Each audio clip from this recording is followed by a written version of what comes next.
Between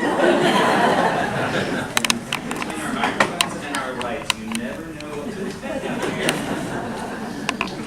Alright, thank you very much. That was beautiful. You did a great job. Our scripture comes from Exodus chapter 15, verses 19 through 22, and is printed in the bulletin if you'd like to read along. If not, you can just listen along. Let us hear the word. When the horses of Pharaoh, with his chariots and his chariot drivers, went into the sea, the Lord brought back the waters of the sea upon them. But the Israelites walked through the sea on dry ground. Then the prophet Miriam, Aaron's sister, took a tambourine in her hand, and all the women went out after her with tambourines and with dancing. And Miriam sang to them, "Sing to the Lord, for he has triumphed gloriously. Horse and rider he is thrown into the sea." Then Moses ordered Israel to set out from the Red Sea, and they went into the wilderness of Shur. They went for 3 days in the wilderness and found no water. That's a little foreshadowing for what can come later. We're going to read our scripture right there. Surely you've heard of Desmond Tutu, a great voice for the world, but especially for South Africa. A man of great faith, a man of great strength. When he was a kid, he always thought that he would grow up and study medicine. He thought that that's just what he would do. He would go and be a doctor somewhere, but after his university studies, he ended up following in the footsteps of his own father, and he became an educator, a teacher in a school. The schools in Africa, especially in the southern part of Africa, and he was from South Africa, are a little different.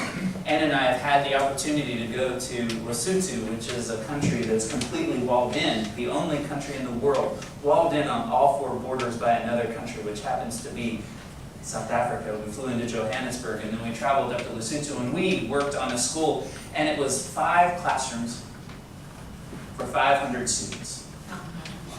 Can you imagine? And because the temperature is so nice, it's like going to school in California. You don't have any hallways. You just walk outside and you do everything that you need. In fact, a lot of the classroom work would be done outside. This is probably the type of setting that Tutu was teaching in. He was teaching in a tough neighborhood.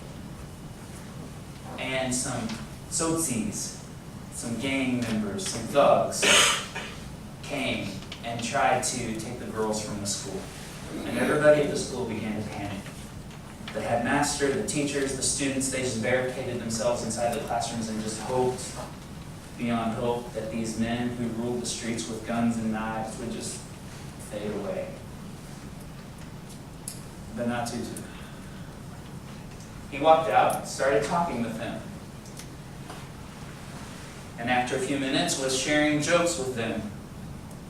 And as the tension released, the guns and the knives were put away, and eventually the thugs just drove off the campus, and everything was okay. Can you imagine? Can you imagine? Now, hearing that story, I ask you, do you relate with the headmaster and the teachers and the students? Or do you relate to Desmond Tutu? Would you have barricaded yourself in? Or would you have had the courage and the strength to go out and to confront? My hope is that you answered both.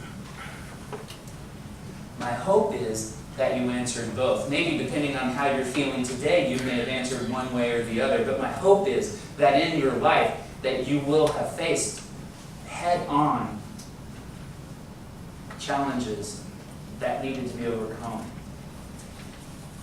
And it's just human nature to be the one who needs to be helped out. We come to this passage today, and I think that we can see a lot of Moses in this story about Desmond Tutu. Now, when we left the story last week, Moses was going to take off from Midian, where he would leave his father-in-law Jethro, and he would take Zipporah and now his 2 children, and they would head back to Egypt, where, remember, he is wanted for murder. Pharaoh wanted to kill him, that's why he left. Well, he's been gone long enough to have gotten married and had some kids and established a life. But God called him from that life to go back to Egypt. Remember, he tried to get out and had all those excuses. Finally just said, I don't want to go, send someone else. And God says, it's you. It's you. You've got to go. You've got to be the one. And so Moses takes off. There's this weird story. It's only about 3 or 4 verses about God being angry at Moses, and while he was asleep, God was going to kill him. I call you, Moses, to go and do this. But now I'm really mad at you, so I'm going to kill you. You know what he was mad about? What God was mad about? The children hadn't been circumcised. And Zipporah saves Moses' life by circumcising their children. And then they just keep going to Egypt. They get on the outskirts of town, and God comes to Aaron, Moses' brother, and says, you need to go out into the wilderness. I have something for you to understand there. There's someone for you to meet. Your brother is coming back. I have this thing I want to do, and he needs your help. So Aaron goes out and listens to everything that Moses has to say. Moses says, this is what God has said to me. This is what God has given me. These are the things that I can do with God's help. And Aaron's like, sounds good to me. So they go and they meet with all the elders of Israel, of the Hebrew people, the enslaved people who have been without their God. I bet they felt forgotten, left alone. They go and they say, God's spoken to Moses. And Moses says, this is what I can do. And all the elders of Israel say, sounds good to us. They didn't know what they were saying. So then, Moses and Aaron, after having performed all the signs that God has given to Moses in front of all the people, and with the blessing of the elders, they go and they visit Pharaoh. And Pharaoh says, what do you want? And they say, our God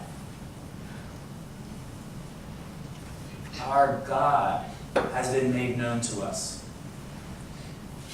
and has said that you, O Pharaoh, should let us go 3 days into the wilderness that we may rightly worship our God. And Pharaoh's like, you're my workforce. You're my free labor. Why would I let you go for 3 days? You think that I am going to let that happen, Moses? Aaron, you guys are crazy if you think that I'm going to say, yeah, just go ahead. Get a 3-day head start on me. No.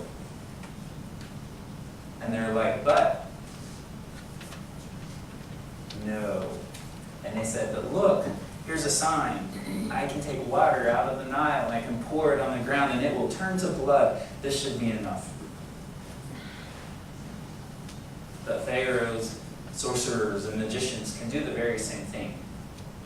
And so he says, no. And then he says to his taskmasters, the people who are in direct contact with the leaders of the Israelites who are then overseeing the slaves, he says to them, you guys have to continue to do what you've always done. You have to make bricks. But we've always furnished the hay for you, the straw. We're not going to do that anymore. You have to find your own straw. But guess what? You still have to make as many bricks as you've always made. And when the brick production became less, the Israelite supervisors got beaten by the Egyptian supervisors.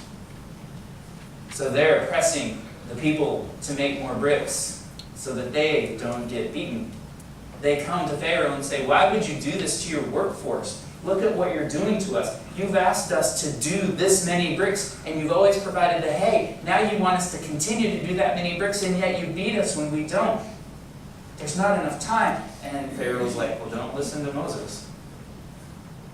Don't listen to him, or this gets worse. So So then God says to Moses and to Aaron, but we're focusing on Moses. Let's start the plagues. 10 of them. If you were in my theology class back in Kansas City, you would have needed to know all 10 of them for your test. So get out your pens and your paper. Write your name at the top. The first plague was water turned to blood.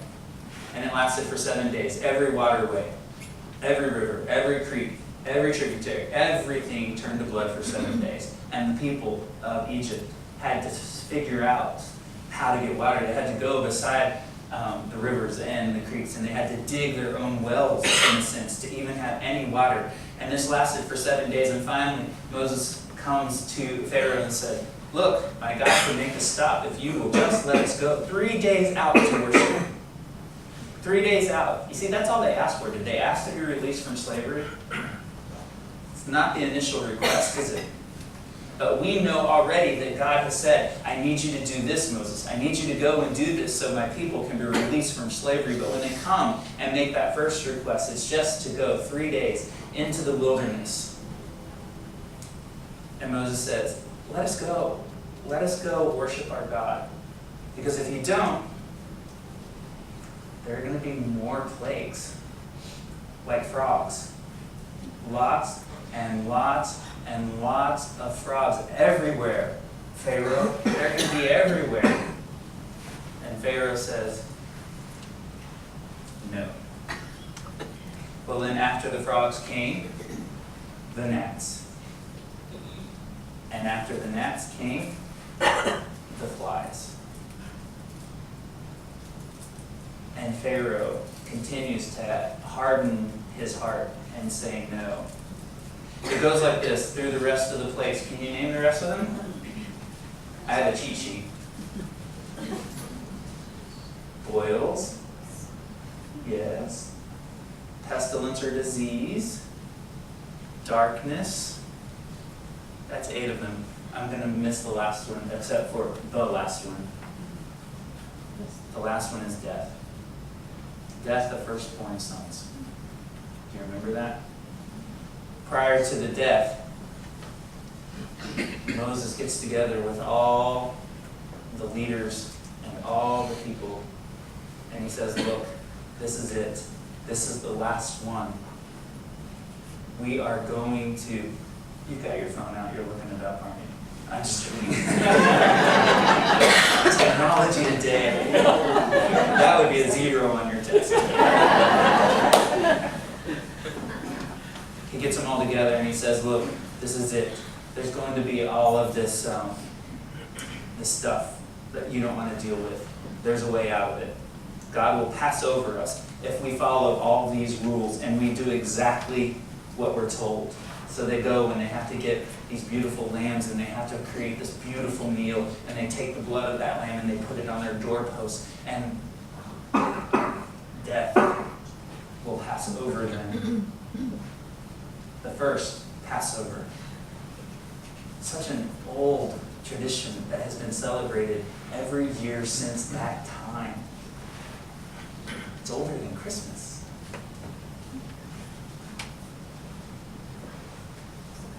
And so the plague occurs. The plague occurs. And there's death.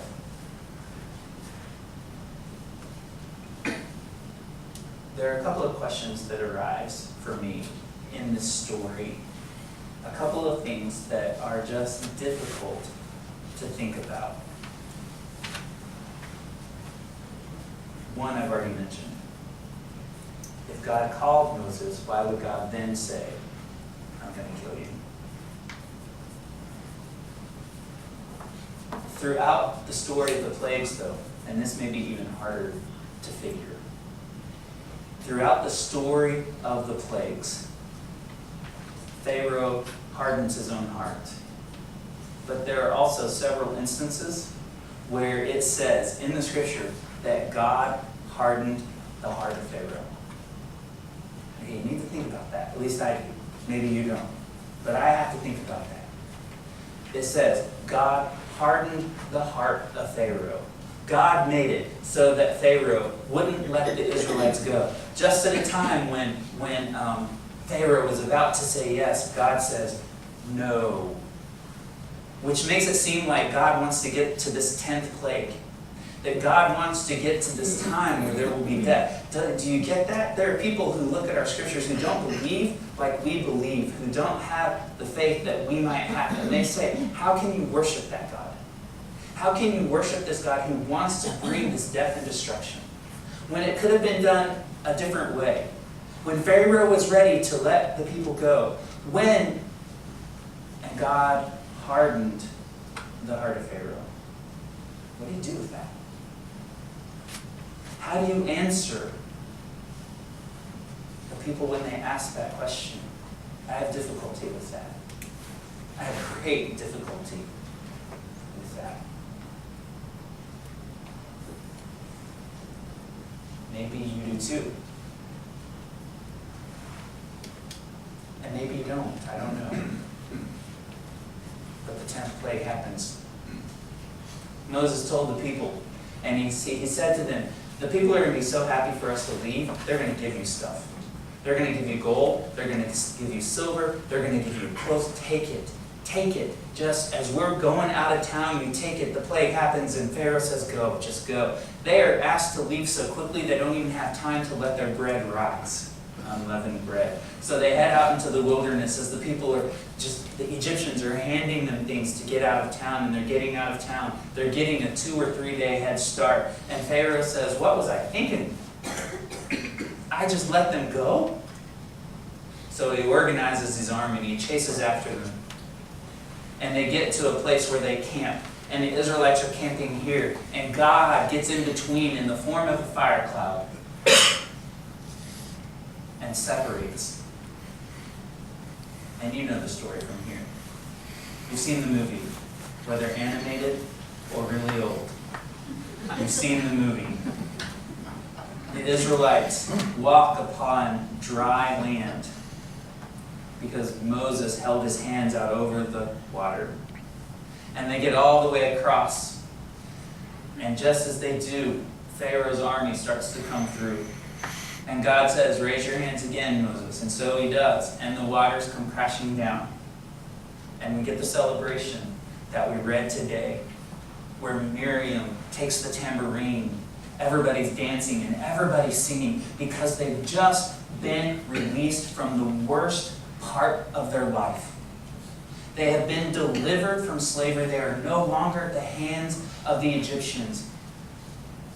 They won't know what to do with themselves. Their lives have been structured for so long. They've been told what to do. They've worked for other people. They haven't had this close relationship with God. Moses has come, and now they are moving into a new phase of life. Thanks be to God. Dance and sing.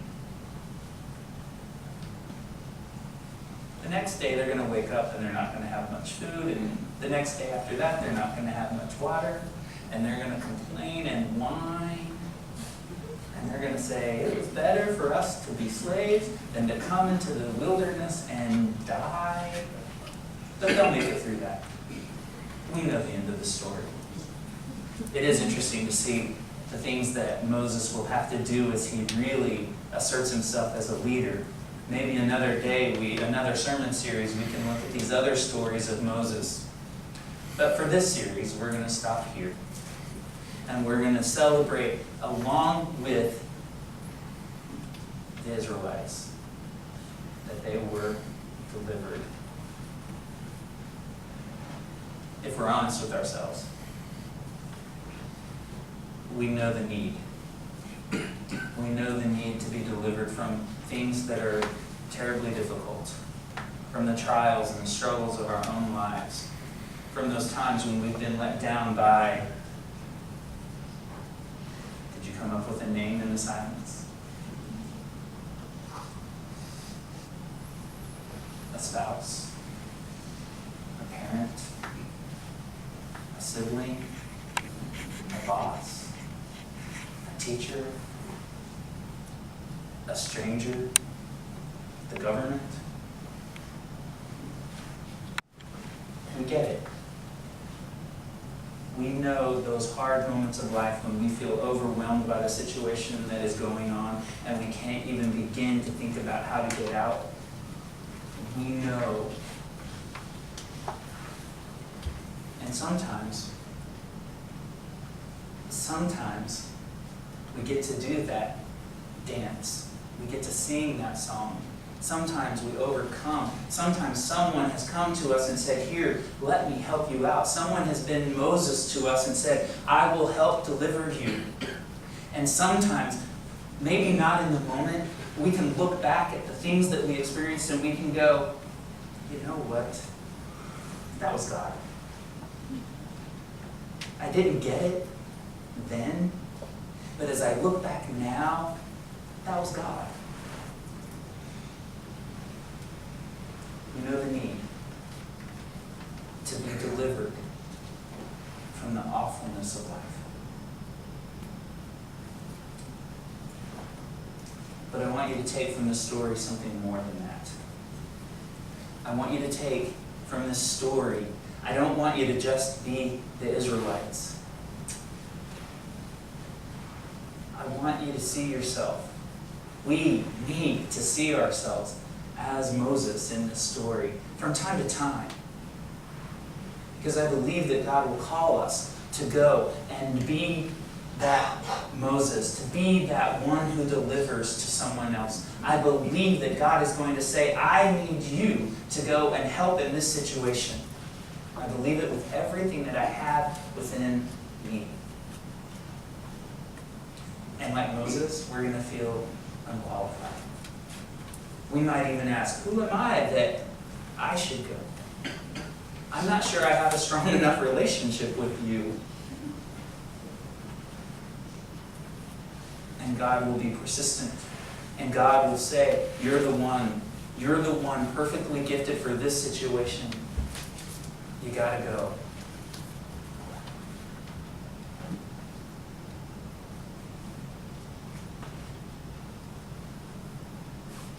Here's the rub. We can't live our whole life as Moses. And we can't live our whole life as the Israelites. Neither one is good. Neither one is healthy. If we're always the one doing the saving, well, that's not good for us. That means we're probably denying something in our own personality. That means we're probably not honest with ourselves when it comes time to having difficult moments in our lives. And we can't always be the Israelites. We can't continually live as the one who needs to be lifted up. We can't always be the one who has to be saved. No one wants to live a complete life as a victim. There needs to be some give and take in this life. There needs to be those times when we allow people to help us and when we allow ourselves, with God's help, to help others. If you find yourself in just one place, well, you may be stagnated. Allow me to close with a story. A man by the name of Gary Keller has written a book called The One Thing. The One Thing. Maybe you've heard of Gary Keller, maybe you haven't, but he happens to have a last name that's familiar in the world of realty. Keller Williams. He is the co-founder and the chairman of the board of that realty company. You've heard of it. It's the strongest company in the United States. Well, he wrote this book called The One Thing, and he said that he came to this revelation in his life.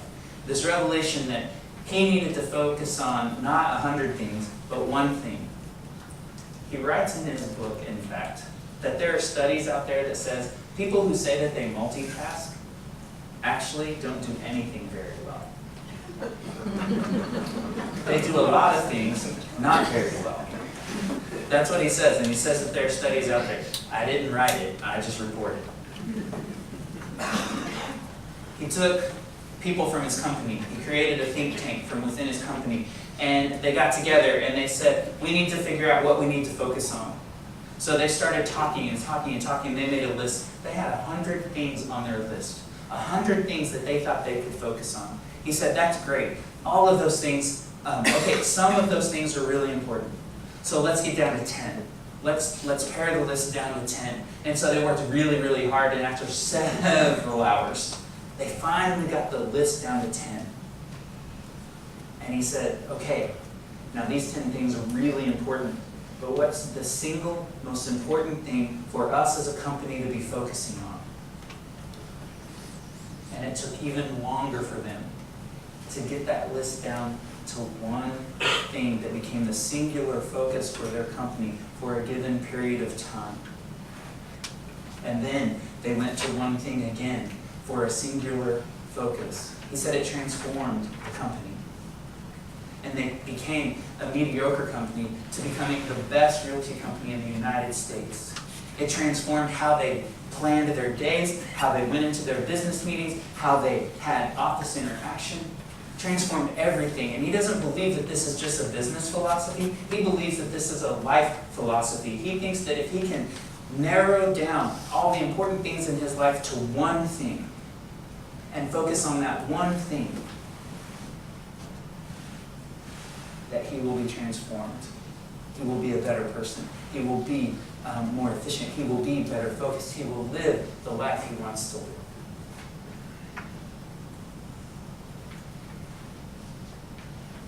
We're faithful people.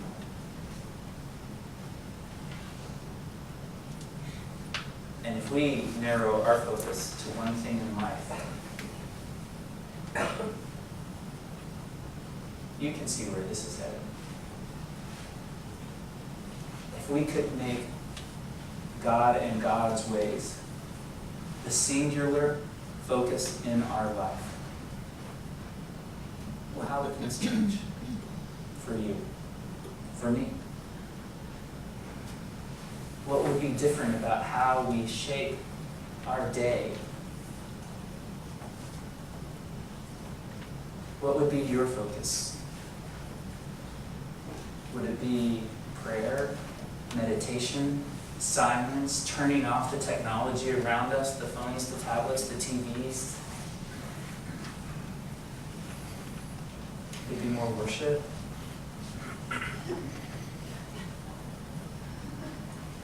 Would it be more acting on behalf of others?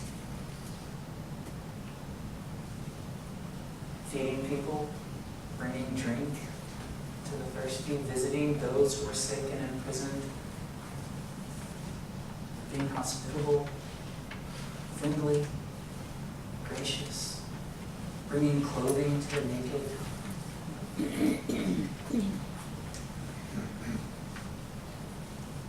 If we could get down to the one thing, if our focus could be on God, I believe we could bring grace and hope and love to the world in a way that it transforms not only the world, but us.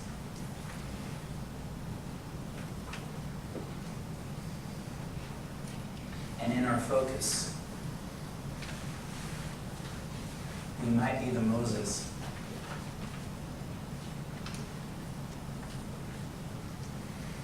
And if we could overcome our lives and get focused, we might be the one raised up.